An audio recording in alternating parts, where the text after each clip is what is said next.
MBBS final year में question आता है फॉरेनर्स गैंग्रीन। फॉरेनर्स गैंग्रीन क्या होता है? बेसिकली गैंग्रीन का मतलब क्या होता है कि जब भी कभी ब्लड सप्लाई कम होता है तो वहाँ पर ऑक्सीजन कम हो जाता है, और ऑक्सीजन कम होने की वजह से क्या होता है, अब ब्लड सप्लाई कम होने का कोई भी कॉज हो सकता है, ट्रॉमा, कोई रोड ट्रैफिक एक्सीडेंट या फिर कोई भी डिजीज़।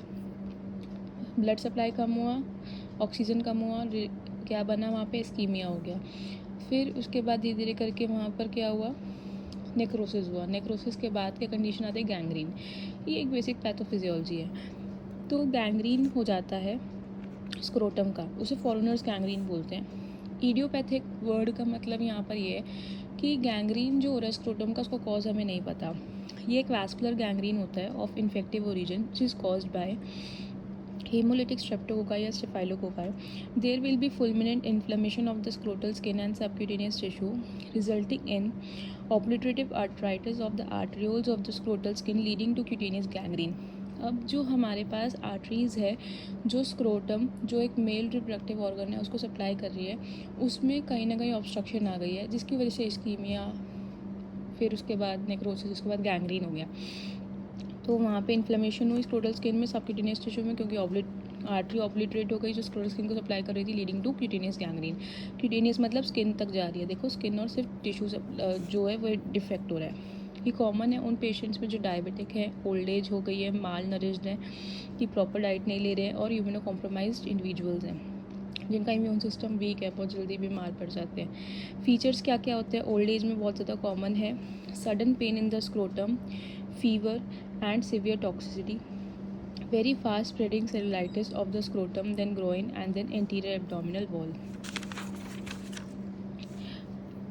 ठीक है, ये वही पॉइंट है। Extensive skin स्लगिंग occurs leaving normal testis exposed, कि टेस्टिस जो है वो एक्सपोज रहती है, और जो एक्सटेंसिव स्किन है वो ऐसी स्लग कर रही है, मतलब ख़राब हो रही है।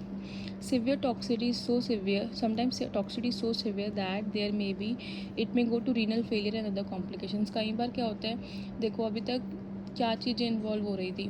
स्क्रोटम इन्वॉल्व हुआ, उसके बाद जो नीचे है उसके ऊपर टेस्टिस है, उसके ऊपर ग्रोइन रीजन है, ग्रोइन रीजन इज़ दिस, जो साइड वे रीजन है, फिर एंटीरियर एब्डोमिनल वॉल इन्वॉल्व हुई।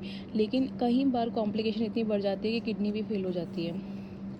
समटाइम्स द कंडीशन में worsen repeatedly leading to death, और कई बार कंडीशन इतनी वर्स हो जाती है कि it leads to death. Now what is the treatment? जो पेशेंट होता है उसको इन पेशेंट ट्रीट होता है, मींस ओपीडी बेसिस पे ट्रीट नहीं होता कि दवाई लेके घर भेज दिया, उसको हॉस्पिटल में एडमिट किया जाता है, आईवी फ्लूइड्स लगाए जाते हैं, कैथेटर लगाया जाता है ताकि प्रॉपर यूरिन आउटपुट हम देख सकें।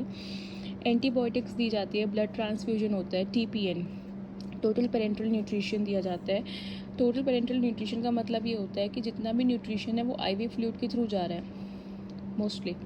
ठीक है। Liberal excision of all the slug, कि जितना भी स्किन ख़राब हुई है स्क्रोटम के पास, उसको एक्सरसाइज किया जा रहा है। क्यों एक्सरसाइज किया जा रहा है? क्योंकि एक टिश्यूज़ जो स्किन का है वो एक सेल दूसरी सेल से जुड़ा हुआ है। अगर वहाँ पर स्किन ख़राब ज़्यादा टाइम तक रहेगी तो वो आगे और स्किन को ख़राब करेगी, इसलिए जितनी स्किन ख़राब है उसको बाहर निकाल दिया जाता है। Excision of all the slug. Once the patient recovers and wound granulates well, skin grafting is done. जब पेशेंट रिकवर हो जाता है, वूंड ठीक होने लग जाता है, ग्रैनुलेट करने लग जाता है, तो स्किन की ग्राफ्टिंग कर जाती है कि जहाँ पे स्किन ज़्यादा है, फॉर एग्जांपल थाई में ज़्यादा है, वहाँ से निकाल कर स्क्रोटम वाले एरिया में लगा दी जाती है। Orchidectomy is not necessary as testis is normal and viable. तो ऑर्किडेक्टमी नहीं की जाती क्योंकि टेस्टिस तो नॉर्मल है, जो गड़बड़ है कहाँ पे है वो स्क्रोटम में है। Testis can be placed in the pouch in the middle aspect of the thigh, और टेस्टिस कहाँ पे प्लेस की जाती है? पाउच में in the middle aspect of the thigh. Thank you for watching this video.